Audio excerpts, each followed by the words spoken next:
So this is Phantom Electric Ghost, and we're live on the air on our Facebook, YouTube, and Twitch channels. And we're glad to have you on the air tonight. This is Ash Pariseau, and Yes. topic we want to get into is where have all the good men gone? As the focus of the podcast. And thank you for being on the show. How are you tonight? I'm awesome. Thank you for having me. How are you? I'm doing well. I'm in New Hampshire. That's where we're located, and it's a little chilly, but it's starting to get maybe close to spring. So we want to let people know we are a featured podcast on Newsly. You can see that icon up there. It says "Listen on Newsly," and if you use coupon code GHOST, you can get 1 month free premium subscription, so you can stop scrolling and start listening. Again, Phantom Electric Ghost Podcast is a featured podcast. This episode will be on Newsly later tonight, and you should check it out. And thank you again for being on the show. Thank you so much for having me. Yeah, we've been podcasting since 2016. We're about over 860 episodes, and so we've been out for a while. People might not know us, but we've been around. And we initially started our podcast live talking to only musicians, and we are a musician producer.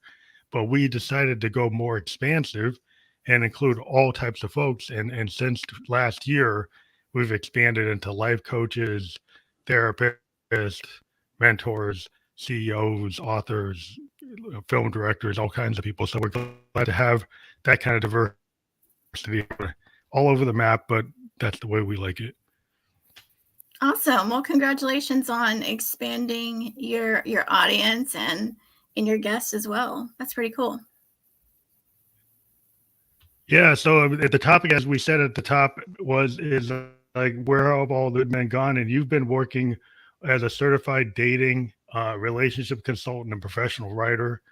And you've been in a lot of different print publishers, online and digital, including Thought Catalog, Huffington Post, EV Magazine. I hope I got that right.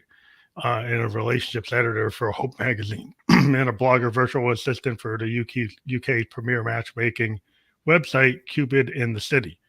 So I wanted to give you, I talked that out, but yeah. So like when we talk about the main topic, where have all the good men gone? Like where do you want to start with that? I mean, I find it an interesting topic because there's a lot of women out there asking this question.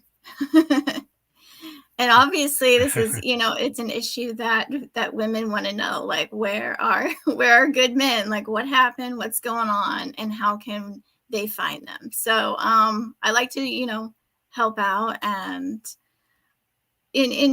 start conversations about why they're asking this question and what does a good man look like for them and how can they find him. Yeah, that's interesting because I've been married since probably 97. And I did have a struggle. The one thing I found is a guy, and I was kind of a nerdy, techie, shy guy, right? And the big thing that happened to me is I got cancer at age 27. And then it changed my life, and I became more direct and more honest about my communications because I felt like I reached this crucible moment. I almost died at, I'm 27. I probably thought I was going to live forever. And it gave me a perspective where I wasn't playing games anymore. And then I actually found my wife, and she's 5 years older than me. And it was because I was in that kind of state. But I think a lot of people, maybe age 27 men, they might have a different perspective, and they might not have gotten to that kind of critical mass until a different point. But what I saw a lot of times is like I couldn't connect with people because I was kind of scared, and I wasn't that charismatic, and I didn't know how to communicate. And I noticed there was a lot of guys that were able to kind of fake their ways through things, and they were very charismatic, but then people found out they weren't that substantial. And so I think sometimes people miss the people who are not, as forward. Yeah, definitely. I can imagine that that was a unique and probably intense experience for you. Yeah, it was a different type of thing. It's like I wasn't one of these guys that was kind of playing the field. I was like not on the field at all. So Yeah. so it's like I think that maybe that might be where all the good men have gone is like sometimes people get attracted maybe to the wrong type. And maybe I was on the other side of it, I was attracted to women that probably weren't the type of women I should be going out with. I think maybe both sexes run into the same problem. You go after people maybe that aren't really. It's kind of like society makes you feel that that's what you want, but maybe that's not who you really need. Yeah, you pretty much hit the nail on the head there. Yeah, I definitely think that is happening to both men and women a lot. Yeah, that's at least my experience. But I think I might have an experience that's not that because I'm older. I'm 55 now, and I'm reflective, and I went through all that stuff. I think I can maybe be on the same page that where you're going to be going with our conversation. Yeah, definitely.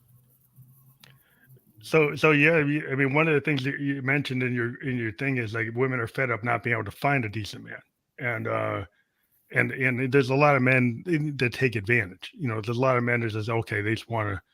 They'll say one thing and they'll kind of like they lie.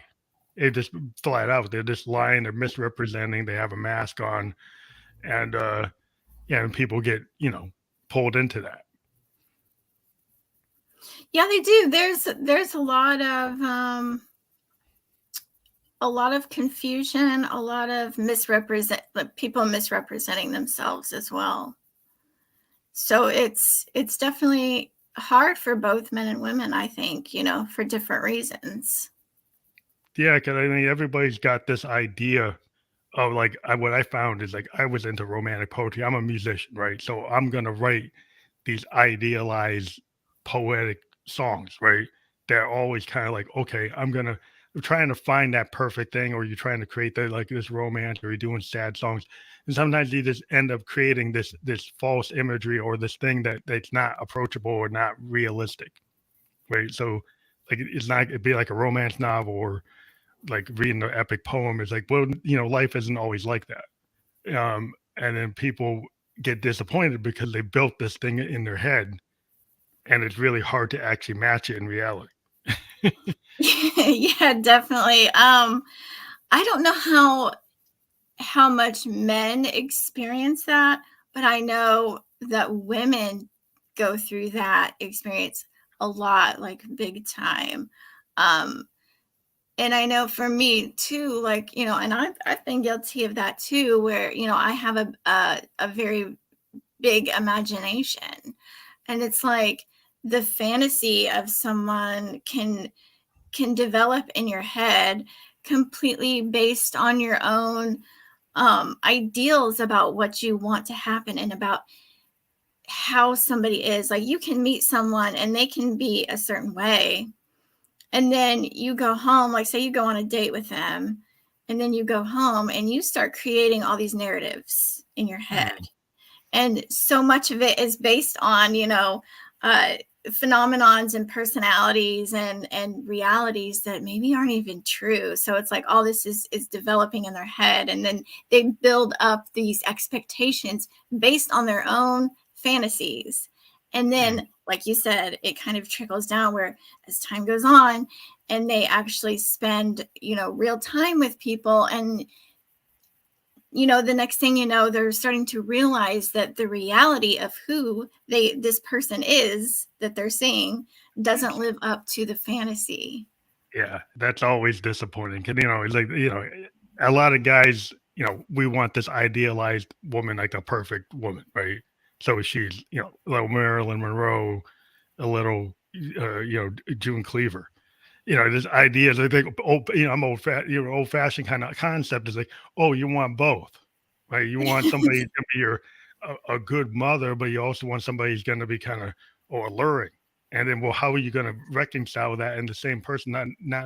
People can be in different phases, but the fantasy aspects and then the reality aspects, and then, oh, you want somebody who's going to be stable. Well, somebody who's like very exciting might not be that stable. Yeah. And I So think a lot how of do you feel? women go through that too, where it's like they want the bad boy, but they want him to be, nice and good and loyal for her. So it's like they want the excitement of the bad boy, but they want him to, come home to her every night and be the good guy. It's hard being a bad boy and then tone it down. It's like you might want it, yeah, like you, and then you want that bad boy to be just for you, but the nature of the bad boy is, well, it's not just for you. That's not the way they are. Oh, Um, exactly. I think a lot of women want, it's like the ones that are attracted to bad boys. It's like I think that there's an attractive narrative that goes on in their heads when they meet a bad boy and they're like, I can flip him into being, the like the husband tame material. And it's like that's so attractive to a lot of women because it gives them almost like this sort of like mission. goddess complex. It's like all these women want this guy and he's a bad boy, but he only, I'm the only one that can tame him. It's that whole like unicorn. Yeah, Um, that's kind of doomed to failure. oh yeah, Okay, and the thing always. is, and then just like on the other flip side is like, if you're at a party, you could be kind of a really shy guy, right? And you're attracted to not to the wallflower woman who's kind of scared like you. You're attracted to the woman in the red dress who's like very sultry and alluring. Everybody wants that.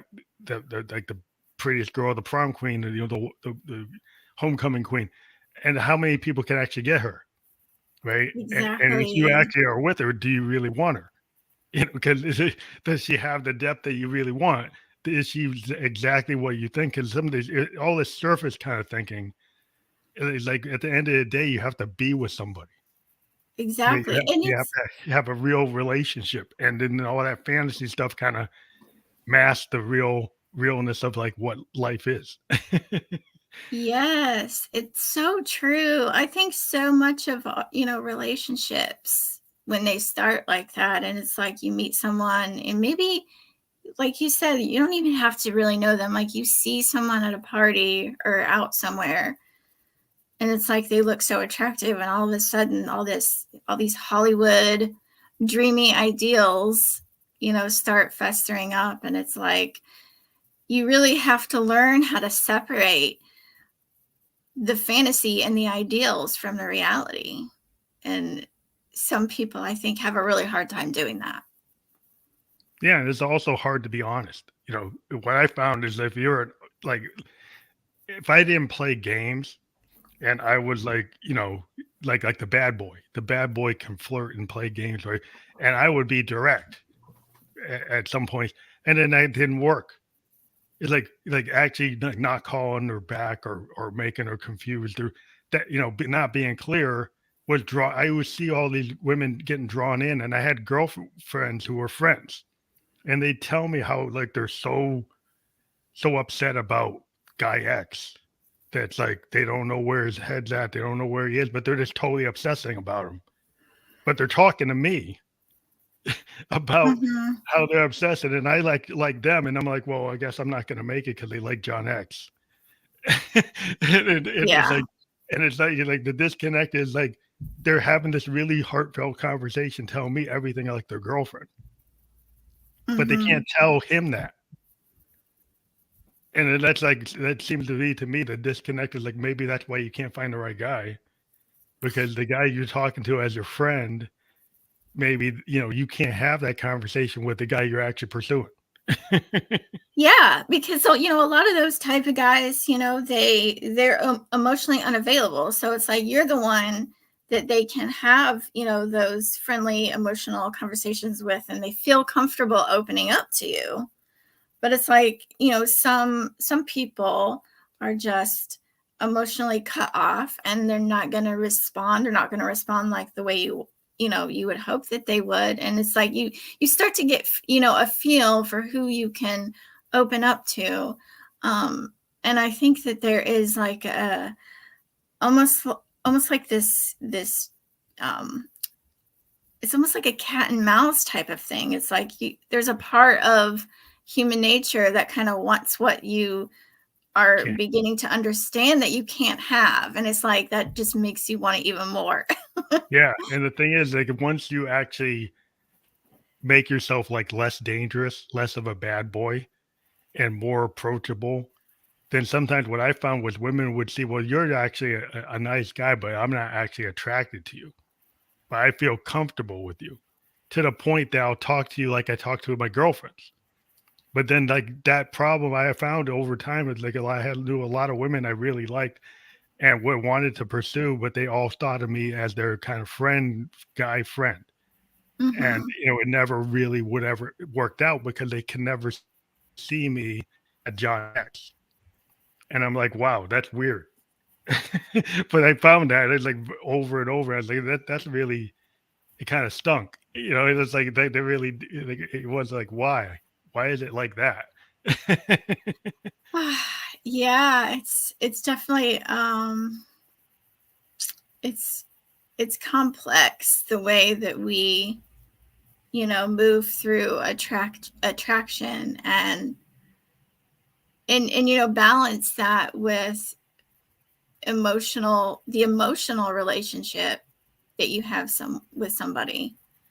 um but there is a caveat that people, I think, don't understand, is like all this, like, the infatuation with the excitement of a bad boy, it's also very surface level stuff. Mm, It's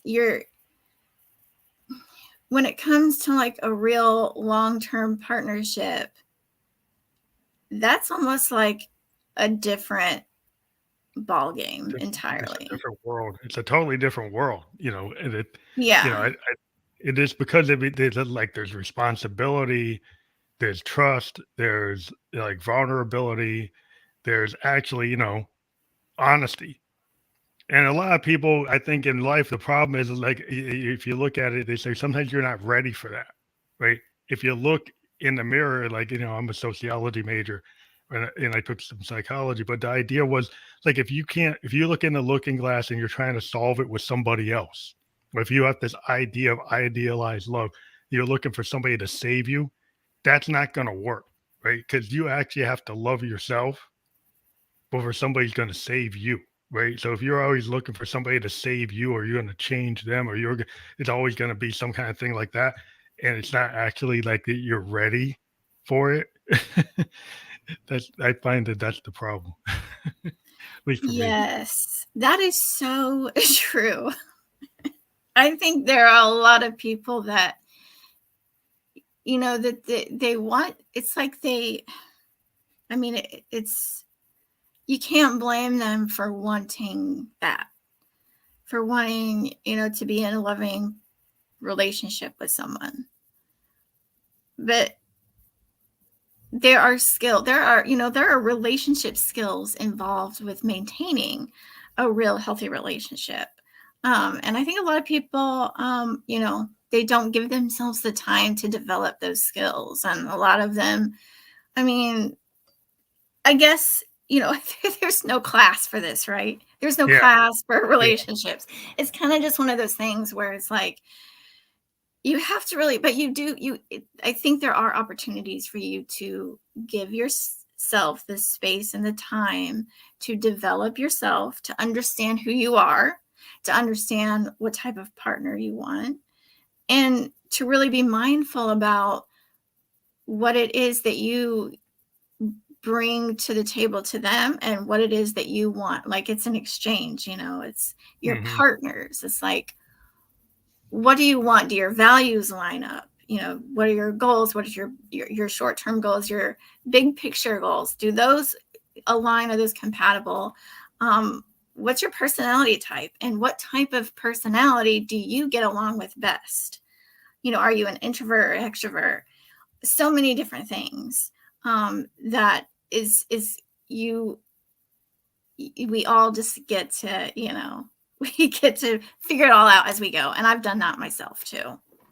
Well, I think also there's like this thing where like, are you looking for on your first date the person that's gonna be your wife or your husband, or do you realize that you have to actually learn how to socialize and date, right, and find who you really are compatible with, and if you don't give yourself enough time to find that person, and if like every person's like, well, this person's got to be like the one.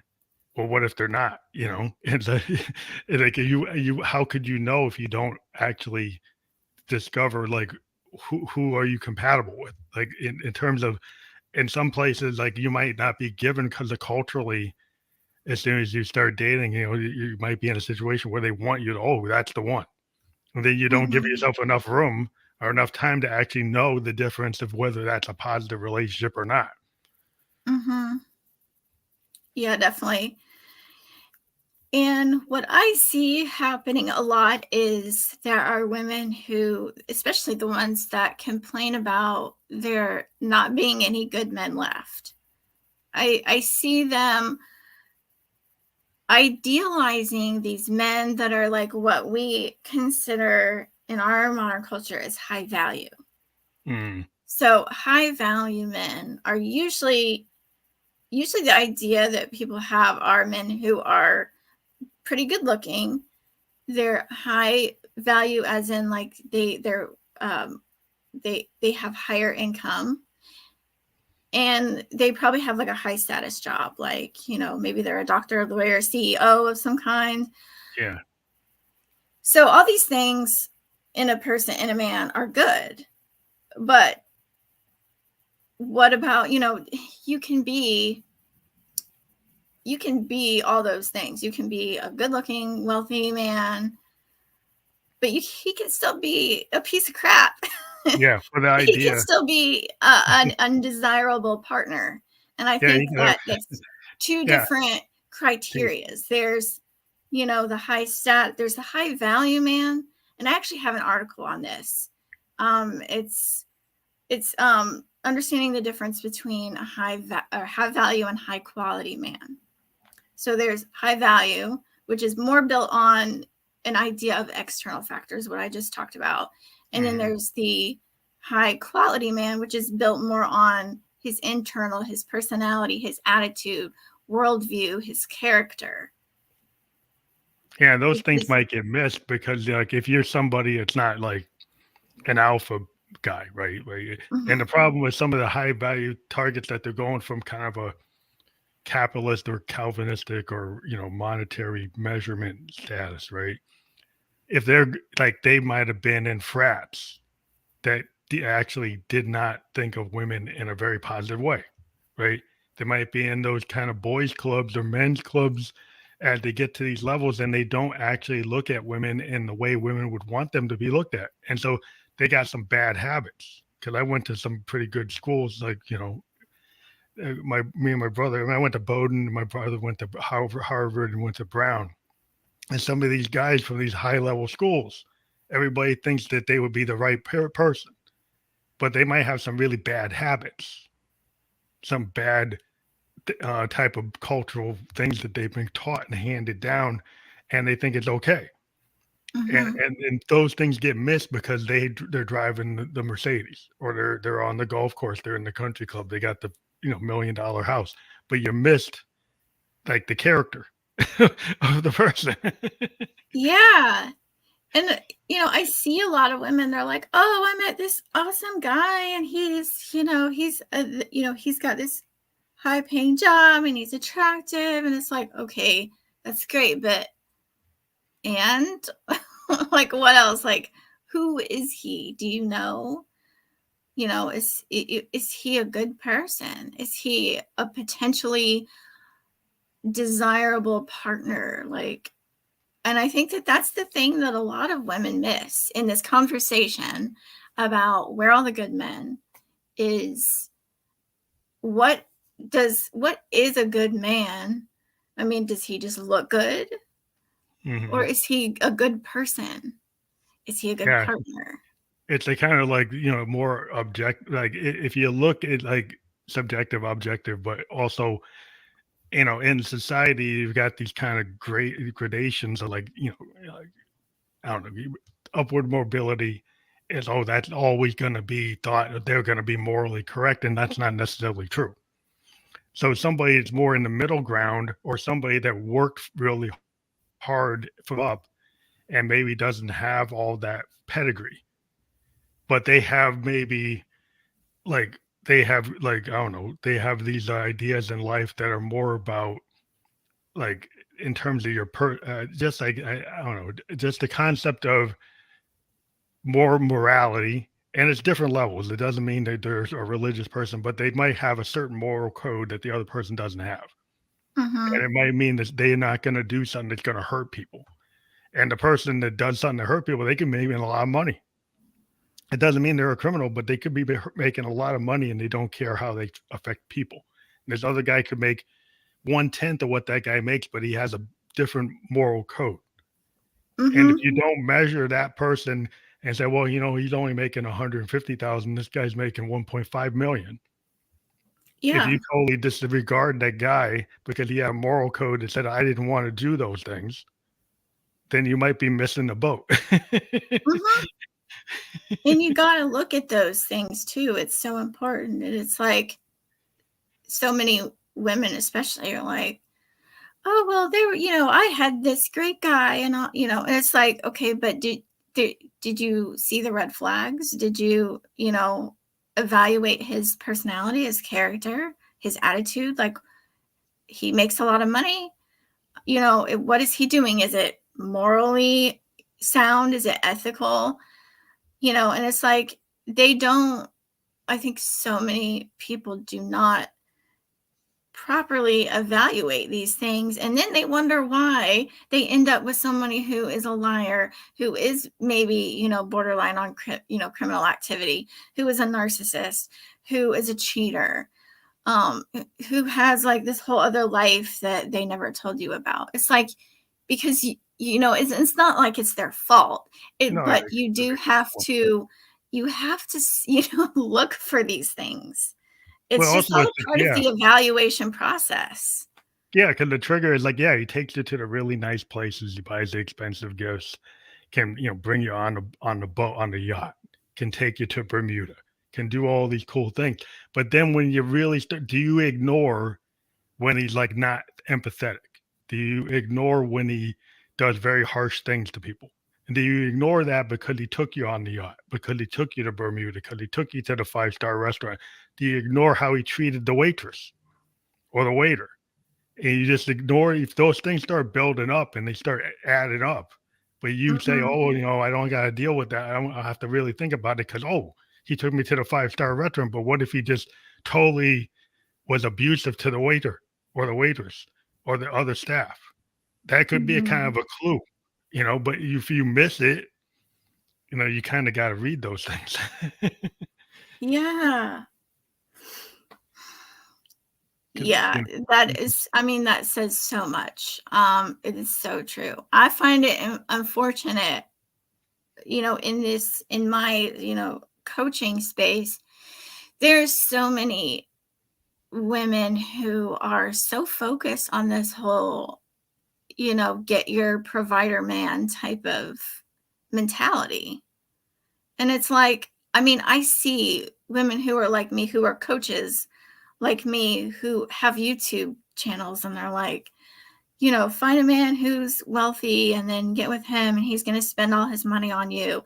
And it's like, but then, later on, and I actually see women who, will come out with these stories about how, oh, they saw after this, high value masculine man. And one of them, even in particular, I'm not going to say her name, Mhm. but she makes, she talks it up like she knows how women can get, a very masculine, high value man.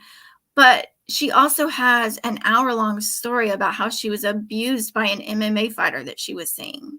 Yeah, well, that might be the other flip side, because the problem with that kind of alpha kind of guy is like when I grew up being in that guy culture, right? They just heavy sports, heavy, not having mercy, not having empathy, right? Being very, very aggressive.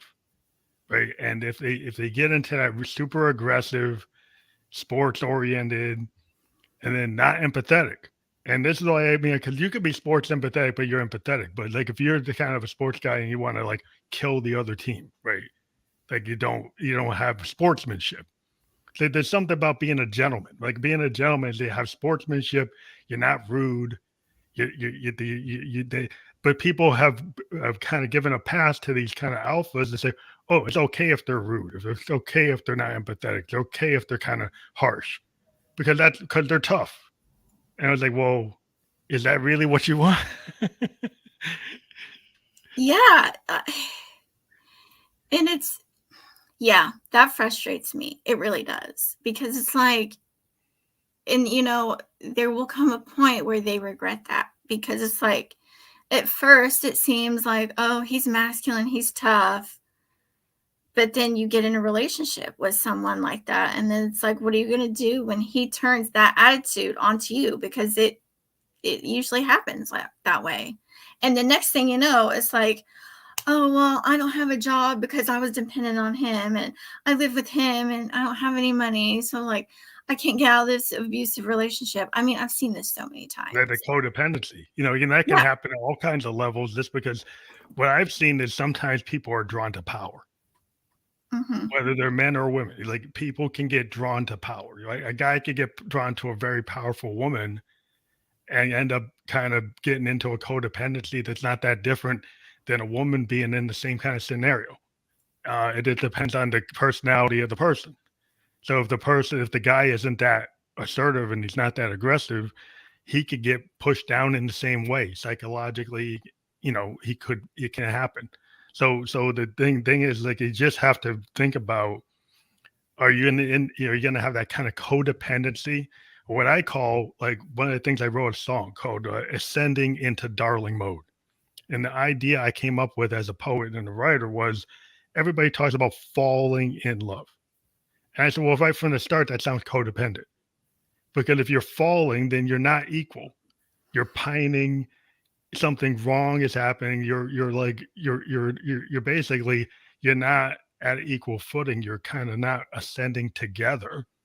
You're not finding like into this thing where it's like very beautiful. Like something's always wrong. Something's always like sad. Well, why shouldn't it be ascendant? Why would it be falling? Yeah, you know what? I've thought about this even recently too, because I'm like, it's just one of those things, like when you're in the shower, or like when you're laying in bed at night. And I think, the term falling in love is kind of weird, because it conveys a message of that there's a loss of control, like the whole falling Hmm. in love, like something just sounds like a loss of control with that. I mean, Yeah, does usually that make there's like, sense? yeah, it ends up somebody ends up in a kind of dominant position, whether it's the woman or the man. Somebody ends up in the codependency. Somebody ends up being more assertive than the other person. Ends up kind of pushing themselves down and not being where they want to be. And that's why I came up with this idea of ascending into darling mode, was like this idealized vision of love that isn't codependent, love that isn't falling, it's rising together, and the kind of this like both souls becoming really complete, which means that nobody's lacking, nobody's over each other. They're kind of on equal footing, that you actually found that soulmate, because Yeah. it's not codependency, it's not falling. Love is not falling. That's the idea, and the concept is, love isn't falling, love is ascendant, and it should be both rising at the same time. And that is not usually what love is in romance in our culture, and that's why a lot of people are in the wrong situation. Yeah, but no, that is so beautiful. You said this was a song you wrote? Yeah, it's actually an album I called "Ascending into Darling Mode" by Phantom Electric Ghost, and the title track takes in those ideas, and Okay. that's what That's I did. that's awesome. I might have to check that out. But yeah, it was just an idea, because I think everybody's probably felt that. If you're in a love relationship, there's always some situation where it doesn't feel right, and people pine about it and they get sad about it. And it's about that's what almost all the love songs are about. That Mhm. something fell apart, something falls down, or you're lacking, or they don't love me as much as I love them. And well, that right there is the falling. Because why is that? Like, shouldn't you both be coming together?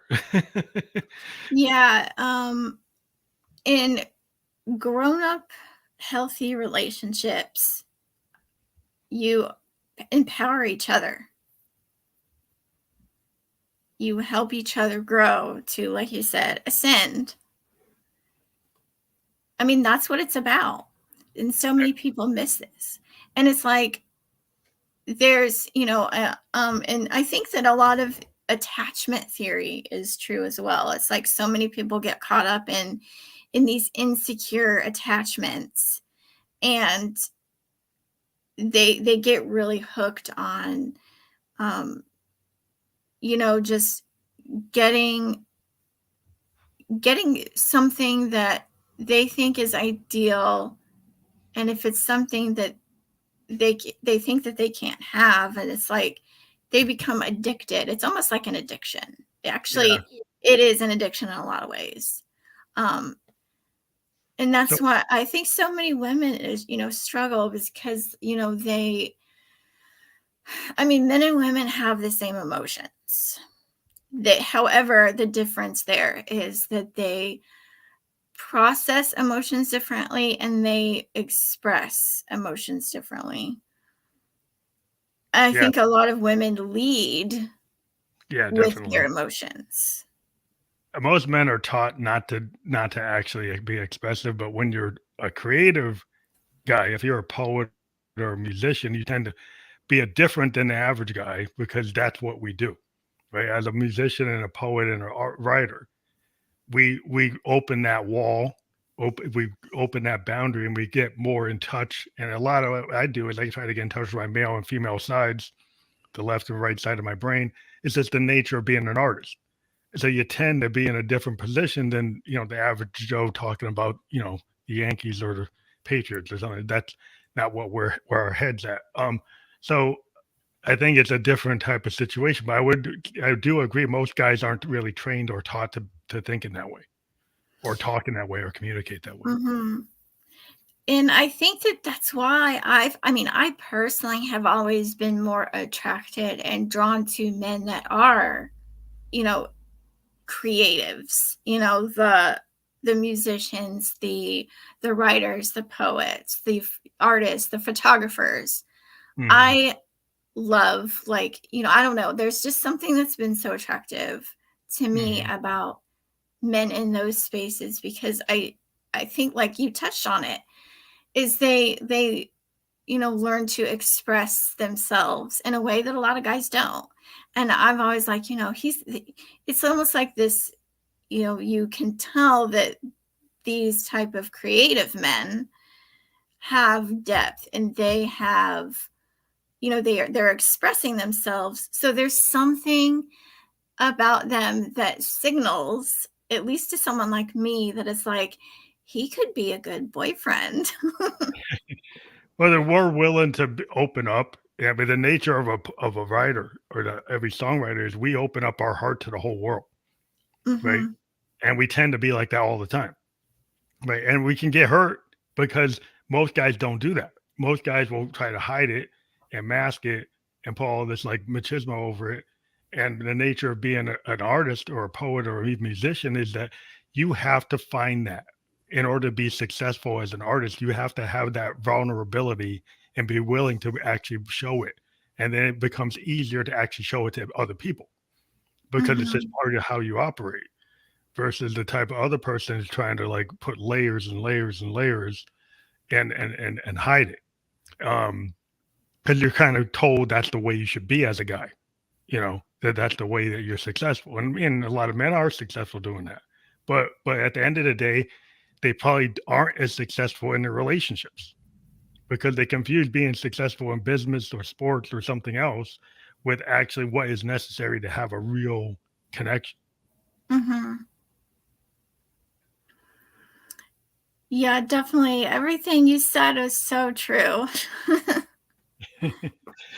But yeah, one of the things I was looking at was like, what are the three things that women need to do to have an attract a quality guy? Three things that women should do to attract a quality guy. First, I would say self-awareness. Mm. Understand yourself, understand who you are, um, and what type of partner you want. I would say that that's the first thing. The second thing I would say is position yourself to be in spaces where good men are.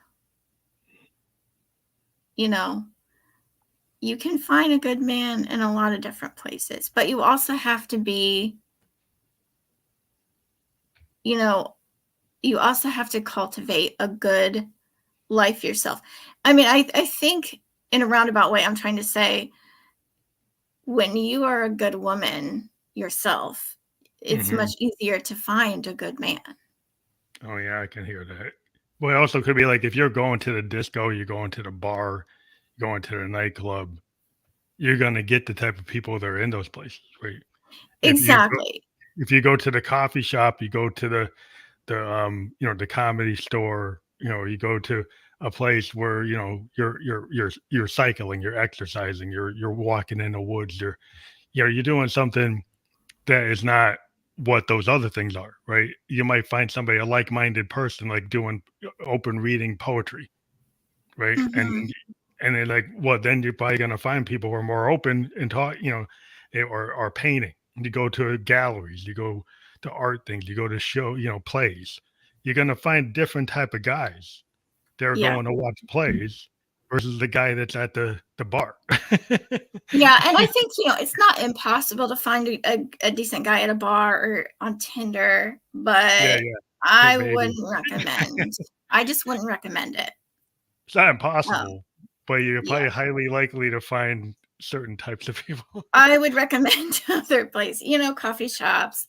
Um, even at, volunteer, get out and, Oh in yeah, your community, socialize, like meet some of your friends' friends, that they trust and that they know. Because that's how I met my man. I met him through friends. I met him through family. That's, that's one way is just to socialize and meet people. Um, the third thing I would say would be, like we've been talking about, is evaluating the internal characteristics. Um, and that's what I help women with. I can help you, if you want to get on one-on-one consulting with me, I can mhm, walk you through, um, and I'm not here to tell anybody what to do. yeah, yeah. I don't want to do that. But I do, I would like to, start conversations with women and help them understand, like, what does a good man look like to you, and what is it about you that is attractive to someone who is a quality man, and what kind of personality traits does that look like. So yeah, I would say that's the third thing, is definitely to vet him properly, evaluate the internal characteristics. One thing is like one thing the artists we like to do is like we have kind of like a situational awareness. Right? 'Cause so if I'm like in a club and I'm playing, like I just don't keep on playing what I would practice. I actually read the crowd and pick up the body language and the verbal language and the nonverbal language that's happening. And so I Mhm. think if people take, not that you have to go to a psychologist or a sociologist, but it's good to actually be able to read nonverbal communication and verbal communication and cues, and maybe get some analysis as to what does it mean when people do certain things, nonverbal actions, right? And what does it mean when people do things with their eyes and do things with their hands, or say certain key words, and maybe you're missing that because you're not paying attention. But what I find, in my day job, I'm an analyst. I'm a software guy, and Okay. I have to go in a room with a bunch of alpha, high level business guys, and then I have to go in Yeah. a room with a bunch of nerdy programmers. And when I'm with the programmers, it's a different mind game because they're logic in their head, right? But the executives, they don't really understand those guys. And I'm in a position where I'm in a bridge between the nerdy software designers and the A suite guys who really don't understand them at all. They don't understand each other. And so I have Uh-huh. to kind of bridge the gap between those two type of guys or two or women or no matter the people who are in those different levels have different attitudes and understand different things. And I find that even in that communication, that being able to pick up the nonverbal cues and the verbal cues is very important. I would say when I was like 25, I didn't know certain things. And now I'm 55. There's a lot more I know. And I know Mhm. a lot, how to read a lot of that stuff way better now than I ever did before. And some of Yeah. that is just experience, but having a life coach or a mentor can help you learn that without having to go 20 years to learn it. Yes. Is Yeah, that well, what you that's guys do? very interesting. Yeah, so you're kind of, like the mediator there. Yeah, in You between. bridge that barrier between, logic and emotion. That's cool. Yeah, it's kind of an arty thing because like I like design and I'm an artist. So half my life I'm doing art and the other half I'm doing design. But I find that, the software design, there's a lot of art too. There's a lot of science, but there's a lot of art to it. Mhm. And so what I try to take to the table is less logic and more art and more like empathy and listening to the business person and seeing what is I always go to them and I try to make it real clear. I say, what are your top 10 pain points? I try to get it down to a list. And if that when people start thinking in like top 5 things, top 10 things, but if you in your life, you start to really look at yourself and say, what are the top 10 things I want in a partner? What are the top 10 things I think I'm that are good about me, right? Or what are the top five Exactly. things are bad about me, and what could I do better, right? If you Mhm. start to do that critical analysis, then you can start to figure out where you actually fit and Yep. where other people might fit in. Nope, you've got it. You've nailed it. And I think, women can do that too. Like you there's a big set, there's a saying, follow your heart. Everybody says that. Your mom told you, grandma told you that. Follow your heart. Okay, well that sounds good, but a lot of us who are old enough to know that sometimes your heart can lead you straight into a tree. Yeah, definitely. Sometimes, like, I always say this. I say you can follow your heart, but bring your head with you. Yeah, it's really like you got to pay it. You can follow your heart and your kind of, just the outward, like, okay, well, I'm really attracted. I'm kind of very attracted to this. It's happened to me. There was this woman I was very attracted to, and she was very cold. And I'm somehow thinking that she's warm or something just because she's very beautiful. But she was kind of frigid. And at the end of the day, her frigidity and coldness and kind of lack of the empathy meant that she wasn't really the right person for me because, even though she was outwardly very beautiful, internally she wasn't as beautiful as she was portraying, and come to realize is like the inner beauty is actually a lot more important. That if you're going to be in a long-term relationship, that the inner core of a person and what they really feel is always more important. And sometimes our eyes mess up with our head, and heart. We go for the wrong cue. That is so true. You have to look at all things. The outer is fine. You have to be attracted to someone that you're with, right? Mhm. So that's important, but it's not the only thing. So, you know, evaluate the person that you're with. Are you attracted to them, but are you attracted to who they are? Yeah, because if they're going to end up causing a disconnect 90% of the time, Yeah. right? That you end up in a fight, you end up in a not agreeing on anything. And it's like, at least if you're going to be in a relationship, you have to be able to moderate and compromise. And I've been married like 27 years. And like the whole point is like you have to be able to adjust.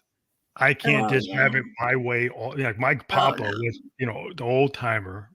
My mom, I like papa was saying, "Oh, it's my way or the highway," and it's like he could say that, but mom was still running the house. Yeah, He I think a lot of, like our grandpa's generation like to say that. yeah, but But, that wasn't I that mean, my was grandma was the same way too. It was like, my grandpa act like he was, the leader, but it was like she was she dirty. was behind the scenes doing a lot of the work too. So she was running the show in a lot of ways. Yeah, But yeah, it's like, you know, when you meet someone, it's like you can be attracted to them, but you have to, like you said, adjust. Everybody has to adjust. That's life. That's growing up. And guess what? You are always evolving as a person. You're always learning. There's always going to be something new. I mean, so you're in a long-term marriage, there's always, like, life mhm, is going to come at you. There's always something around the corner. And like yeah, and through time it changes you and you adapt, you evolve as a person. Um, and especially, moving from, your initial dating stage, from the late teens to early 20s into your 30s, you'll realize how much you change. I'm probably I mean, I'm the same person obviously, but there are so many ways I've changed since I was 20. And that's just life, but it's like you have to be able, like, who your partner is going to be, you have to be able to stand them for the long term. So it's like they can be good looking, they can be high status, but are you going to be able to stand them in 20 years? well, also what I think I've had some friends that have gone through like 2 or 3 divorces, and I've been married the whole time, and a lot of times they came to me and they were like, "Well, I grew out of it," and the thing is, like, then they get to the next relationship, and then they grew out of that one, and then they grew out of the next one. So I knew a guy who was like he had 3 marriages, and each time the problem at the end of the day, I told him, is like, it's like you have not changed. You're doing the same thing over and over. You keep on doing the same thing, Yeah. right? And you're looking for this woman to kind of be this person who's going to save you. It's like they're never going to save you because you can't save yourself. Hmm. He had an honest, conversation with him, and he's like, "Wow, none of his other guys they would disagree with whatever he said." And I challenged what he was doing, and Hmm. that's what you need. Sometimes you don't need somebody just to agree with you. Exactly. And I don't know what, with those men you're talking about. I really don't know specifically what the, issue for them was, but I think just in general, it reminded me, like what you said, reminded me that I think a lot of people once they get through that honeymoon phase, that can last up to a couple of years usually. Once Yeah, they get past that honeymoon phase, and I'm sure you get to this comfortable with with life, somebody. the life phase where Yeah, it's like it's not all like it's it's not not gonna not like butterflies. It's dating. not Yeah, like, it's not like but dating. it's yeah, it's just a comfort and it's good. It's just it's different. And I think so many people they get through that honeymoon phase and then they think that they're bored. Where they get They're like disappointed because they had they're these like, now unrealistic what? expectations. Yeah, Yeah, well, because they don't feel the butterflies anymore, so they confuse that as, "Oh, this is not working anymore." It doesn't matter who you are. You could be the most exciting person in the world. You could be with the most exciting person in the world, and that is still going to happen. Your relationship, the dynamic, the feelings will settle into a comfortable zone. That's supposed to happen. yeah, I mean, you can challenge yourself as a couple to try to get into things where, if you get to a place where I'm bored, right? Because, well, keep on watching the same Netflix every night. Like Well, maybe, yeah. yeah, maybe we should not watch Netflix. Maybe we should go out. Maybe we should do this. So if you start to kind of have a conversation instead of not talking, which a lot of couples do, they just don't talk, and then they go off and do whatever. But a lot of times it's like you got to have that conversation. Say, well, what should we be doing? Maybe we should try something different.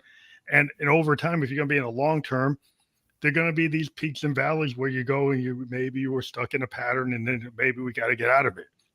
And Mm-hmm. the people that I found it where it works is like you're willing to have the conversation where you can actually, challenge the mundane and actually say, hey, yeah, we could do something else, Yes. That is that you just nailed it again, because it's like you have to take a proactive approach to keeping things interesting. And even me and mine, like, we're doing a thing right now where it's like, so we actually live in Myrtle Beach, South Carolina. There's tons of stuff to do around here. There's lots of good, like, touristy restaurants. So many of them we haven't been to. Like, we have our favorite little Mexican restaurant that we go to every week. And then now it's kind of like, what we're doing now is we're like, you know what? There's so many places around here we haven't been to. Let's change it up. Like, so every weekend we're going to a new place that we haven't gone to. And that's just one example out of so many. You have to take that proactive approach to keep things interesting and to keep it fun. And you go and exercise, like I go, mountain bike, snowshoe, go hiking, go get like a one wheel and then try to learn how to use it. I mean, this just going, giving yourself activities that you haven't done before. Mm-hmm. And when you go and do it together, especially like exercise and sports and like mountain biking and alone, there's so much cool stuff you can do just by being together and challenging each other to do that, right? Oh, So yeah. like, And you that never right know what there is you a learn. connection. Yeah, you get a Yeah, connection. exactly. Like, you learn about yourself, you learn about your partner that way, and you have a new experience with someone. You have a fun experience with someone. Yeah, Yeah. and then you can link with other people, and it's not boring. You can go with a bunch of like couples, and you all mountain bike together. And then you say, "Oh, we're gonna go to Sedona. Oh, we're gonna go to Vermont. Or we're gonna go do this to go to like Maine and go to Arcadia." Then you suddenly make your life interesting, Mm-hmm. right? Because you go and you do things and you put yourself in places, and that usually ends up getting rid of the mundane. Mm-hmm. And the cool thing about it is, it's like when you do that, it's like, and then when the tough stuff, the really hard life stuff comes at you, you have someone there that you've built a foundation with. You have someone there that is willing to stick by you through those hard times. That's a partnership. Whereas, if you're just someone who's chasing the butterflies all the time, that Yeah. person ain't gonna care that your grandma died. Yeah, That what person ain't happens if gonna you care that get you lost your pet. Yeah, I mean, if you have sons like that, what if you get cancer? And they're, Yeah. well, I don't get the butterflies because you got cancer. It's like, well, it's supposed to be for better or for worse. Oh, yeah. So if somebody's only chasing the butterflies and then they have to actually, it's not about them anymore, right? It's about like when your partner's sick, so you got to be there, right? Yep. How are you going to be there if you're only chasing butterflies? Like if you suddenly have somebody that they can't be there for you because they're sick, but you need to be there for them. Are Mm-hmm. you going to be in that place in your head because you're so individualistic and so kind of self-centered? Like, are you able to actually have empathy even for your partner? But Yeah. So true.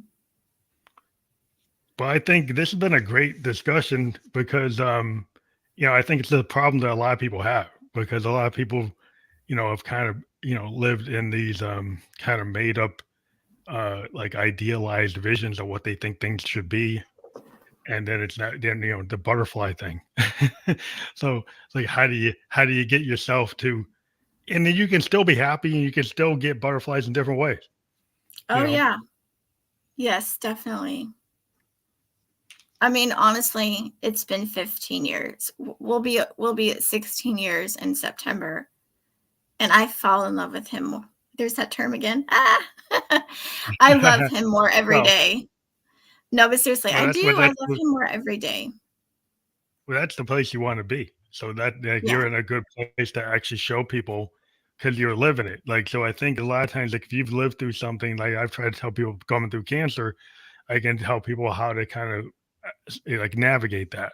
Um, but I also want to again reiterate for the audience that like our audio audience, like we have your website, which is damesthatknow.com/consulting. And what can people find there when they go to that? I do weekly blog posts. I'm just now getting into a weekly rhythm. Finally, I used to go so long without writing. But that's kind of my first love professionally is writing. So I still do the blog thing, and Dames That Know is a blog website where I write articles on dating, relationship advice. I get into sexuality and some like cultural conversations, and just a lot of good content. I'm always willing to take suggestions for topics. And on there you'll find a link for a free ebook that I wrote called 9 Laws of Setting Boundaries and Dating and Relationships. And that's just a freebie that I wrote for anyone interested in learning the foundations of learning how to set your boundaries. And then also on my website, you can find a link for consulting. And that page will give you all the information you need to know about how to get on a one-on-one relationship with me for consulting. That's awesome. So that's like a one-stop shop for everything you want to get into. At damesthatknow.com and /consulting if you want to get into the consulting consultation. So that's always what great that I want to always tell the audience that when we have these links, like right now you can't click on it, but when we're fully published on places like iHeartRadio and Apple and Spotify and places like that, Google Play, that will be clickable. So you'll be able to go click that and go right to that site. And we do encourage our listeners and viewers to click the links of the podcast host, guest that we have on our show, because there's a lot of information that you'll be able to get to from these links. And we hope that you click that one, like we always tell people to do it. And again, we actually hit our hour mark. So we're glad to have you on the show tonight. I think we had a really good conversation. Yeah, I did too. Thank you so much for having me, and and being such a good conversationalist on this topic. It's always good to talk to somebody. And just I love starting conversations and just having these discussions with people. I think it's really important, for helping people to better understand like how to actually cultivate healthy relationships with quality people who are potentially good partners. Well, this is why we podcast, because we get to actually meet quality people all over the web and get their point of view across to the whole world. Podcasting is a really cool frontier because we're in such an age of the instant 15-second, 30-second, 90-second thing. And we love these long form podcasts that we do live so that we can have a real conversation. And that's something I continue to do. People keep on telling me, oh, you should only do 15 minutes. I'm like, no, I don't think so. I'm going to keep on doing them the way I do them. No, I think long form content has its place.